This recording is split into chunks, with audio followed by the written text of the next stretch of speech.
Well, hey, I am so happy to be here. And I'm laughing because it takes me so long to actually sit and do the podcast. Like as much as I enjoy doing it, it just is hard. It's hard to feel like I've got good enough content and that I'm not being repetitive.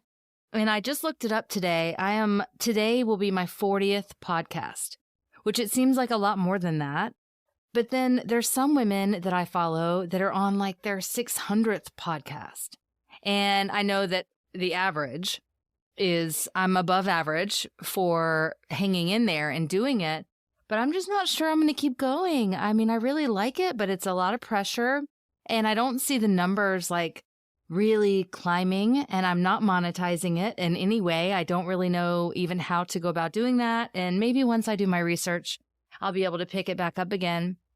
But also it could be that I'm like super busy right now with the 31-day sober guide, which has been super, super fun to put together. You probably already know about my sober vibes. No, I'm sorry. My sober up to glow up program, which is a 30-day guided program. It's got videos and all kinds of information about how to get through day to day while you're getting sober.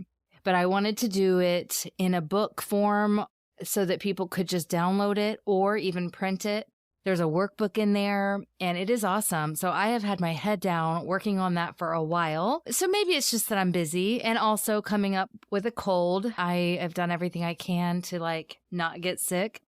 And I don't know if you know, but I do like all this TikTok stuff now, like onion water. I do garlic and honey and oregano with olive oil. I started like doing sourdough starters. What's the other thing? Oh my God. I'm making apple cider vinegar from scratch, which by the way, it's water and apples, and you stir it every day for 2 weeks, and then you strain it, and then you put it on a shelf for a while, and it's supposed to turn into an apple cider vinegar. And then I guess the mother will grow, which is cool. Like all this stuff I'm learning, and my eyes are opening so much from sobriety. And I don't know, I couldn't be more grateful to be alert. I just wonder what I would be doing right now if I was still drinking, if I would even be here. I don't think so. This podcast would not be here. I would not have helped all the women I've helped. Like I might be not even alive. Like who knows? So man, I'm grateful for the mental clarity that sobriety has brought me. I've got the video on right now because I wanted to show you I'm still in my pajamas. I've been sitting at this desk since 5 a.m. and it's now 1:30 p.m. I need to get up and take a shower, but I was working on that guide and I'm also finishing up some breakup with booze stuff. So I've just been busy and the chickens are good. So I got 3 chickens and we're going to get some more tomorrow. They are going quick because there's like a big chicken craze right now, but I'm going to go get a couple more tomorrow. I didn't necessarily want to start chicks as babies again because it's like having a newborn. Having to check on them all the time and they're so little bitty and they're so cute, but they're not like all that lovey either. So it's like, oh, at least you get some cuddles out of a newborn. So we're going to go get some more chicks tomorrow because we don't have enough eggs. Like 3 eggs a day is not really enough. My husband's eating them all the time. Like he eats 3 a day, 2 or 3 a day. So it's just not cutting it. I wanted to make an egg salad sandwich and I couldn't have eggs, or make some boiled eggs and we couldn't have eggs. So I'm just going to get a couple more chicks. And it takes like 6 months for them to lay. So it's quite a bit of work up until then. But I guess you got to pay to play, right? So one thing I wanted to talk about today is how to know if you have a problem with alcohol. And the reason this comes up is because every time, like clockwork, if I say, oh yeah, I don't drink anymore, or, oh, I'm a sober coach, they're like, oh, I mean, I don't know what this is, but it's an automatic response where they'll tell me, oh, I don't drink that much. I don't drink that much. People that I know damn well drink that much, So it's just funny, not funny, that everybody has the same response. But I bet you deep down, because for a long time, I was wondering if I had a problem, even though I knew I did. deep down, they're probably wondering. And so, or maybe you're wondering, maybe you're here and you're sober curious. So I'll give you a few signs. I have 9 here that you may have a problem with alcohol. And if you determine that you do have a problem with alcohol, just know that you don't have to make a big deal out of it. You don't have to go to rehab. This doesn't mean you have to start going to AA meetings. Anybody can stop drinking for any time, for any reason. It doesn't matter. You don't have to label yourself because of any reason. People are stopping just because they want to. They're stopping because it doesn't feel right. They're stopping because it's no longer aligning with their values. I heard a mom say to me, or on a reel, it wasn't to me, but I took it personally. I took it to heart. She said, and this is Shay Sober, she's on Instagram. She said that when she was drinking, she would hurry up and go through all the motions and get her kid to sleep. And that was me too. Just hurry up, go to sleep. Just couldn't wait so she could have her time, so she could drink, so she could, do her thing. And now her kid sleeps with her. They go to bed at the same time. There's no rush. It's like cherishing all the moments. And so alcohol wasn't aligning with the mommy that she wanted to be. And so alcohol maybe isn't aligning with the fitness person that you want to be, or isn't aligning with the person who wants to get up and go to the flea market on a Saturday morning early, or who wants to start that hobby. Don't feel like just because you quit drinking, it has to be some big deal. It can be a secret. We'll keep it just between you and I. So here are some of the common signs that you may have a problem with alcohol. Number 1, you have trouble controlling your drinking once you start. This is huge. It's so annoying when my friends will have 1 glass of wine. I'm like, annoying. I could never. Once you start, the party's on and you're going to just keep going and it's hard to quit at 1. So that's number 1. Number 2, you feel guilty or ashamed about your drinking. So if you ever wake up at 3 a.m. and you're just like, oh my God, what did I say? Or if you're thinking, I think I might be drinking too much. If you just feel guilty or ashamed, if you catch yourself with a glass of wine instead of hanging out with your kid, then that's a sign that you may have a problem with alcohol. Your problem could be little, your problem could be huge. I'm just saying there might be a problem and it might be something you might want to look at. I remember, I just would never put the glass of wine down. It was an extension of my hand. The minute I had my first glass, it didn't leave my sight. And when I talk about the freedom that alcohol free has given me, that's just one of the chains that has been broken, is that I'm not a psycho about it being in my hand and making sure it's filled. And where is it now? I've lost it because I'm multitasking all around the house with my glass of wine. And just not having to worry about having it is just freedom. So if you've caught yourself feeling guilty or ashamed, you might have a problem. Number 3, you prioritize drinking over other responsibilities and activities. This could be something like not making plans to go do something because that's your drinking time. This is a common thing, guys. Like common is you stop doing the fun things and you start staying home to your drink. Because number 1, it's safer. Number 2, it's just not as fun if you're not drinking. So why go out? You can just stay home and have your own little party, right? And that's just a common thing that used to be taboo. Like I remember hearing that back in the day, like, oh, you have a problem if if you're choosing this over that. And that to me seemed like a big deal. But we've made it where, you know what? I know what happened is that we are so used to being home now from COVID and whatever, that it just kind of seems we're not really shirking our responsibilities or activities. We were told to stay home. We've been staying home and now we'll just drink too. You know what I mean? It slid in here, really, kind of on the sly. Number 4, you experience physical and mental health problems related to drinking. This is a big one. Do you ever feel hungover? You are just having the worst feelings about yourself, like self-loathing. Your mental health takes a nosedive after you drink or during. So for me, I would start drinking, fun, bubbly. Then it would go to aggressiveness and then maybe super aggressive and maybe crying and destructive behavior. And then the next morning, really bad mental health problems would come up because my emotions were just all over the place from the alcohol. So if you're experiencing any kind of mental health problems related to drinking or physical, you wake up and you have a sprained ankle, or you wake up with bruises everywhere, that's physical problems that are related to drinking. Or if your liver hurts and you say something like, oh my God, my liver's going to fall out. I said that a lot back in the day, and come to find out it actually was going to fall out. I had a fatty liver.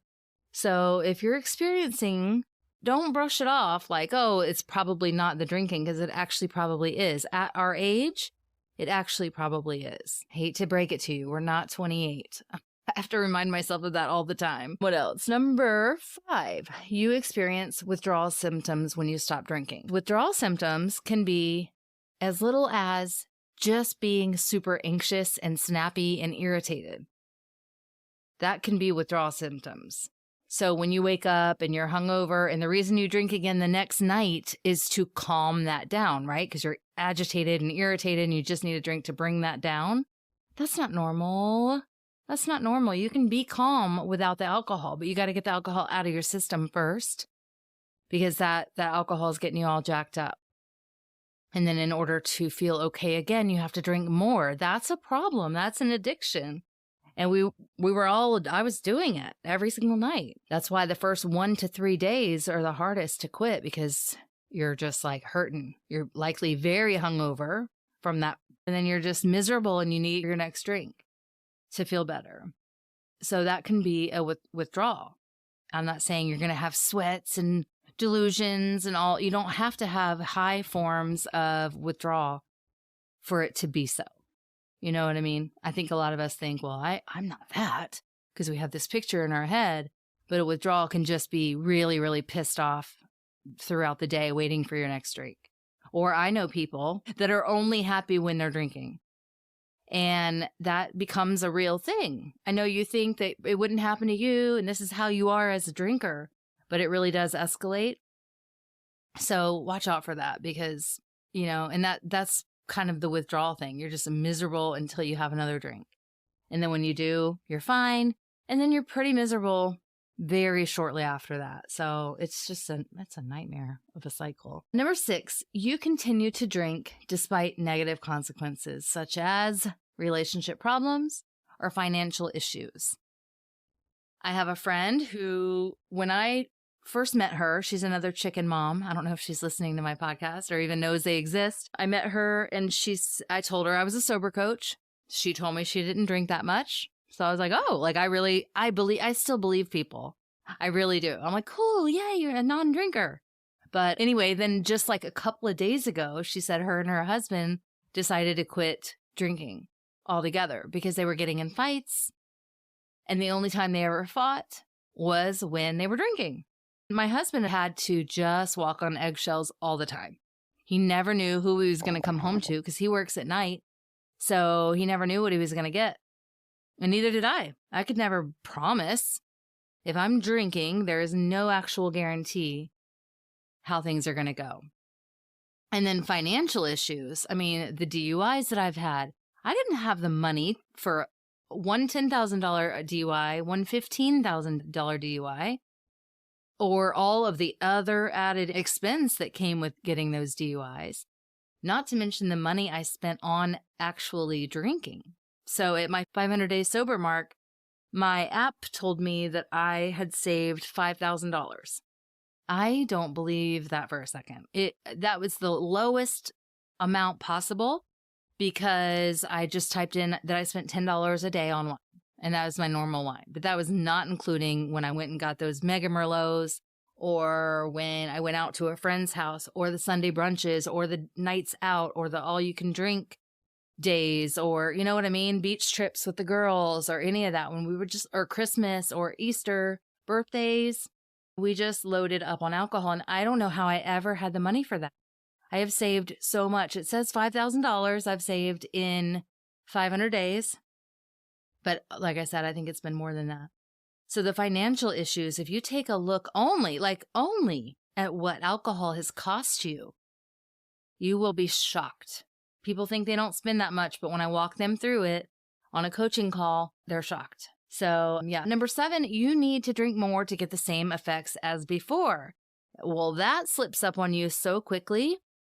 1 minute, you're totally fine acting a certain way with a certain amount of drinks. And the next minute, you need mega Merlots to even get you a little bit buzzed. So you're gaining weight, you're getting a fatty liver, you're making huge mistakes, you're drinking tons and tons more wine, spending more money, and getting just housed, because you're drinking more to get that feeling. And to be honest, I don't think that feeling that we're all chasing, I think we get that once or twice early on in our lives, and I think it's over. I think we spend a lot of our lives chasing that feeling, and it's not coming back. It's not coming back. If I stop for 500 days and drink again, I'm not going to feel euphoric. In fact, I think the self-loathing would begin before it even hit my lips. So, yeah, we have to drink more and more and more, chasing this happiness thing, this feeling that never comes, and it's instant sadness. Tell me if you can relate to that, like instant self-loathing and sadness. Maybe one spark of like, ooh, this is fun, but then it goes to shit really, really quickly. Okay, number 8, you have trouble remembering what you did when you're drinking. How about these apples? You may be one who never ever used to black out. You have the memory of an elephant, but all of a sudden, you're starting to not be able to remember things. Everything's a little bit blurry or foggy. Number 1, we're getting older, so that's going to happen anyway. And this was part of my big realization is like, am I old? Or do I have brain fog from COVID? Am I stupid? What has happened to me? Because I had no memory. I had no brain power. Everything was overwhelming. I just could barely hang on. So it's a big deal. Alcohol actually kills gray matter in your brain and does make you more stupid. It really, really does. That's why you're stupid when you're hungover. And it really takes away our memories from being made. The memories aren't there. So it's actually kind of devastating to the brain. If you haven't heard Huberman Labs, he does a YouTube on what alcohol does to your brain and to your body, and it's really, really good. I send this to my girlfriends whose husbands need to quit drinking or want to quit drinking or want to understand their want to quit drinking. And it's really good because it's really straightforward. It's from a man. So I listen to that. It's Huberman Labs on alcohol. And last one for now is number 9. You lie about how much you drink or hide your drinking from others. And that brings us right back to how this conversation even started, because you'll have people telling you that they don't drink that much. You just kind of forget. You're so used to doing it. It's not even a lie that you're meaning to tell. You really don't think you drink that much, or you've denied it. Denial is real. What did my mom used to say about denial? It's not just a river in Egypt. Denial is not just a river in Egypt, she would say. Or she was the queen of denial. Okay, sorry, that was random. But yeah, so you may not be meaning to flat out lie to people. Like I'm sure my friend, my chicken mom, didn't mean to lie. She's like, I don't really drink that much. And I wonder, if we all just kind of believe that, because what is that much? It really depends, I guess, right? So I think a lot of us think if we're functioning, if nothing's really falling apart, then we're fine. But take a closer look, because if you're drinking, things are probably falling apart. They probably are, especially at our age. It's not like I'm talking to 18-year-olds or 21-year-olds or 30-year-olds. Really, I'm talking to 35 to 56-year-old women. And there are struggles that alcohol is bringing us. And there is no doubt about it. So if you're hiding the struggle from yourself or from friends, or denying how much you're drinking, or denying whether there's a problem, I get it. But it's kind of okay to loosen up and just kind of roll with it. Okay? You're not alone. Almost every single person that I talk to, I do a lot of coaching calls. And a lot of the women I speak to tell me that this has really picked up the speed since 2020. And that's when we all kind of really went full throttle with our drinking. So just know that you're not alone. This isn't taboo like it used to be back in the 80s when my mom was battling alcoholism. It just wasn't cool back then. Not that it's cool now, but there's a movement now at least. At least we're all thinking about our health and the future, and it's time to wake up in a sense anyway, with a lot of things. And this is going to open the door to people seeing so much more of what's going on around us. So I hope you do. I hope you are ready or going to be ready soon. I hope this podcast has helped you in any way. And I get a lot of people saying, oh, I love your podcast. It helps a lot. I listen to it every morning. And I love that. And I do enjoy being here with you very much. Like, I wish we were all in a room together, actually. But yeah, I got to edit this thing and I got to have it out by tomorrow morning, Thursday morning at 5 a.m. And then I noticed this morning that most of the like successful women that are doing podcasts, they all posted one this morning. All theirs came in this morning. Like I was getting alerts like, hey, so-and-so, so-and-so. So I feel like I now need to start maybe posting on Wednesdays, maybe Thursdays at 5 a.m. isn't the time. I just need to figure it out. I would like more of an audience. I want to help more people. If I can help you, if you realize that you do have a drinking problem and you just want to acknowledge it or want to see what the next steps are and don't want to go crazy and make an announcement and like do all this, craziness, then let me know because we can do it on the DL. But also, I just created that guide that I was telling you about. It's 31-day guide called Breaking the Cycle.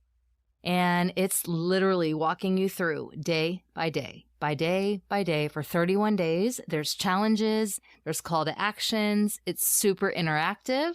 It is like, I'll be like, okay, text me here or post here. There's tons of fun things you can do in there. Tapping techniques, breathing, there's yoga.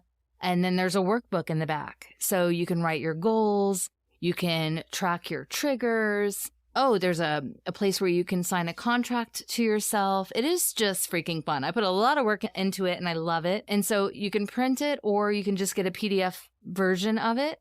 And I will post that link in the show notes here.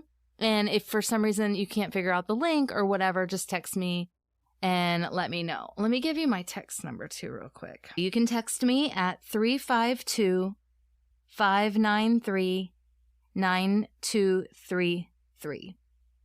It's 352-593-9233. Just text me the word guide if you want to talk about the guide. Otherwise, just text me and say whatever, and I will get back to you. All right? Have a great day. Bye.